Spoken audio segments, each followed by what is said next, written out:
বিসমিল্লাহির রহমানির রহিম। আমি শুরুতেই তিনটা রিকমেন্ডেশন দিয়ে শুরু করব। যদি আমরা পার্বত্য চট্টগ্রামে শান্তি দেখতে চাই, তিনটা জিনিস কখনো করা যাবে না। প্রথম জিনিস, এই পার্শ্ববর্তী দেশ এইটার বলা যাবে না, ভারত বলতে হবে।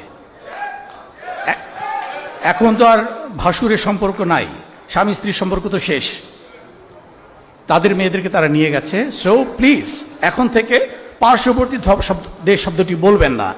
That stupid has to be recognized by name, and that is India, Bharat.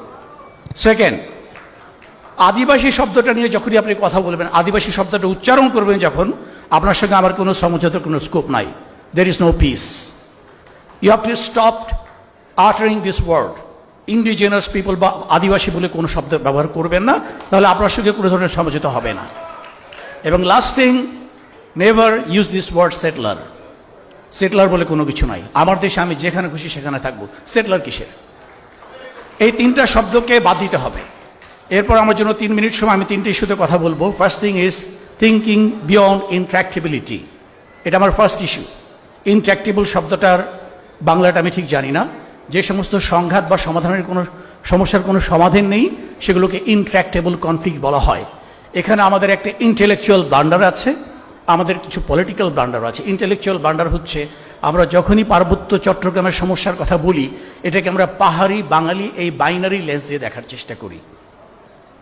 কারণ এটা কিন্তু আমাদের ভেতরে এই ন্যারেটিভটাকে ফ্রেমিং করা হয়েছে। যখনই একটা কনফ্লিক্টের ভেতরে রেসিজম চলে আসে বা রিলিজিয়ন চলে আসে, ইট টেন্ডস টু বি ইনট্র্যাক্টেবল। এটা তখন সমাধানের বাইরে চলে যায়। কিন্তু পার্বত্য চট্টগ্রামে কি আসলেই আমাদের কোনো এথনিক সমস্যা আছে? এটা কিন্তু চিন্তা করার বিষয়। আমি যেটা বলছিলাম, এরপরে পলিটিক্যাল ব্লান্ডার, সেটাতে পরে আসবো। এই পাহাড়ে যারা বসবাস করে, তাদেরকে যাতে কখনোই এই পাহাড়ি বাঙালির সমীকরণে দেখা না হয়। এরা সবাই যে বাংলাদেশি, এ মাটির সন্তান, এ দেশের সন্তান, সেটা প্রমাণ করার জন্য আমরা বহু চেষ্টা করেছি। আমি নিজে যখন 2007 সালে মাটিরাঙ্গা জোন কমান্ডার ছিলাম, বাংলাদেশের প্রথম মোবাইল ব্লাড ব্যাংক কনসেপ্টটাকে আমি চালু করি। আমাদের প্রায় 9000 ভলান্টিয়ার আমরা তৈরি করেছিলাম এবং আমরা ডেলিভারেটলি যে কাজটা করেছি, আমরা বলেছি যখনই কোনো পাহাড়ির রক্তের প্রয়োজন হবে, বাঙালি রক্ত ডোনেট করবে।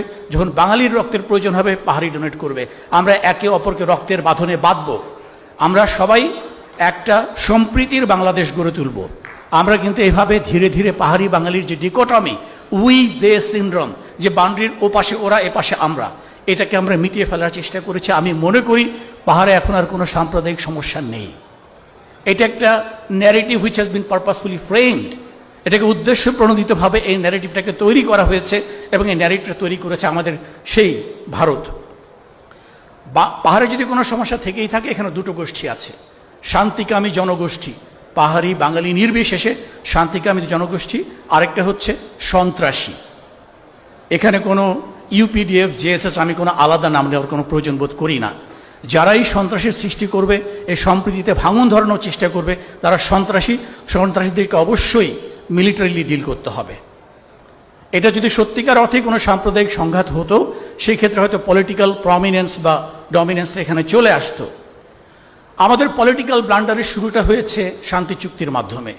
একজন বক্তা বলে গেলেন যে এটা অসম চুক্তি হয়েছে, কারণ যাদের একটু মিলিটারি উইং টুইং থাকে তাদের তো কিছু লিভারেজ দিতেই হয়। সরি, আমরা মিলিটারি ওই লিভারেজটাকে নষ্ট করে ফেলেছিলাম, আমরা পিটায় ওদেরকে সোদা করে ফেলেছিলাম। ওই মুহূর্তে আমাদের এরকম একটা নতজনক চুক্তি করার কোনো প্রয়োজনই ছিল না। এটাকে করা হয়েছে ভারতের প্রেসক্রিপশন অনুযায়ী করা হয়েছে। করেছে কে? এই পরাজিত ফ্যাসিস্ট হাসিনা সরকার এটাকে করেছে এবং এর নেপথ্যে ছিল ভারত।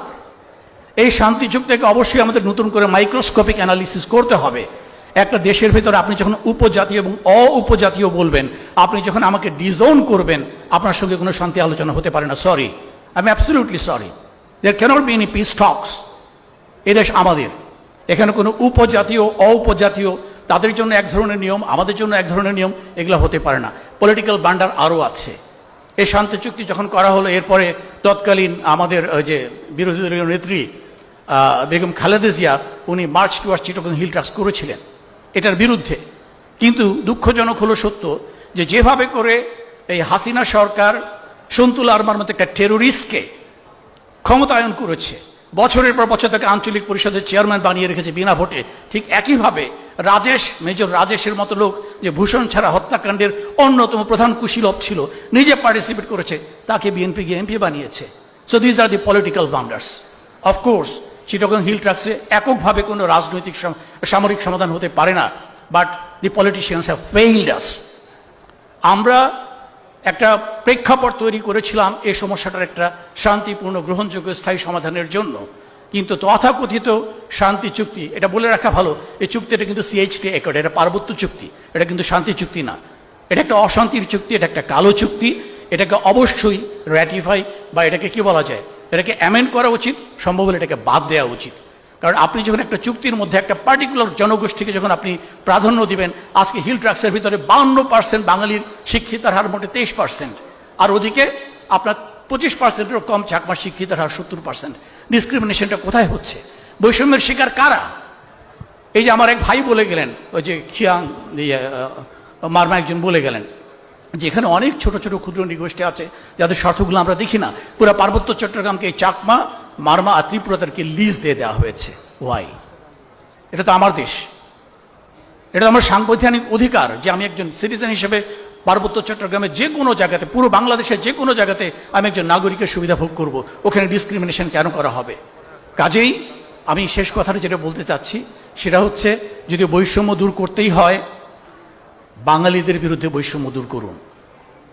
অনেক বৈষম্য তৈরি করা হয়েছে। এই সমস্ত যারা ইন্টেলেকচুয়াল আছেন, ঢাকার ভিতরে বসে লম্বা চওড়া বিবৃতি দেন, মানবাধিকারের কথা বলেন, মানবাধিকার যে কি চরমভাবে লঙ্ঘিত হয়েছে এই সমস্ত সন্ত্রাসীদের হাতে, সেটা আমরা জানি। আমার নিজের ইউনিট 1989-90 এই 2 সালের মধ্যে আমরা 7 জনকে হারিয়েছি। 7 জনকে আমরা হারিয়েছি পার্বত্য চট্টগ্রামের সন্ত্রাসীদের হাতে। আর আমরাও এর প্রায় দ্বিগুণ পরিমাণ আমরা স্বর্গে পাঠিয়ে দিছি। এইটাই মিলিটারি সলিউশনের দরকারটা হচ্ছে ওইখানে। যারা সন্ত্রাসী তাদের সঙ্গে কোনো পলিটিক্যাল ডায়ালগ হতে পারে না। সন্ত্রাসী হচ্ছে সন্ত্রাসী, তাদেরকে মিলিটারিলি ডিল করতে হবে। তা না হলে ওই কথা আবার আসবে যে তাদের তো লিভারেজ ছিল, তাদের কিছু তো বেনিফিট দিতেই হয়। We don't want to give them any more leverage, enough is enough. So আমরা বুঝে আসি, এই সমস্ত বুদ্ধিজীবী কথাবার্তা বলে লাভ নাই। রিয়ালিটিটিকে ফেস করতে হবে। কোদালকে কোদাল বলতে হবে, কোদালকে অন্য কিছু বললে হবে না। ভারতকে ভারত বলতে হবে, আদিবাসী বলা বন্ধ করতে হবে, সেটলার বলা বন্ধ করতে হবে, বৈষম্যমূলক শান্তি চুক্তিকে রিভিউ করতে হবে, সম্ভব হলে বাতিল করতে হবে। তা না হলে পার্বত্য চট্টগ্রামে শান্তি আসবে না। কথাগুলো শুনতে যতই খারাপ লাগুক, this is the reality, this is the hard fact. এর মধ্যে কোনো সাম্প্রদায়িকতা নেই। এটা হচ্ছে শান্তিকামী মানুষের সঙ্গে সন্ত্রাসীদের সমীকরণের ব্যাপার। এখান থেকে সন্ত্রাসীদেরকে মাইনাস করতে হবে, তাহলে আমরা একটা ভালো ফলাফল পেতে পারবো। সবাইকে অসংখ্য ধন্যবাদ।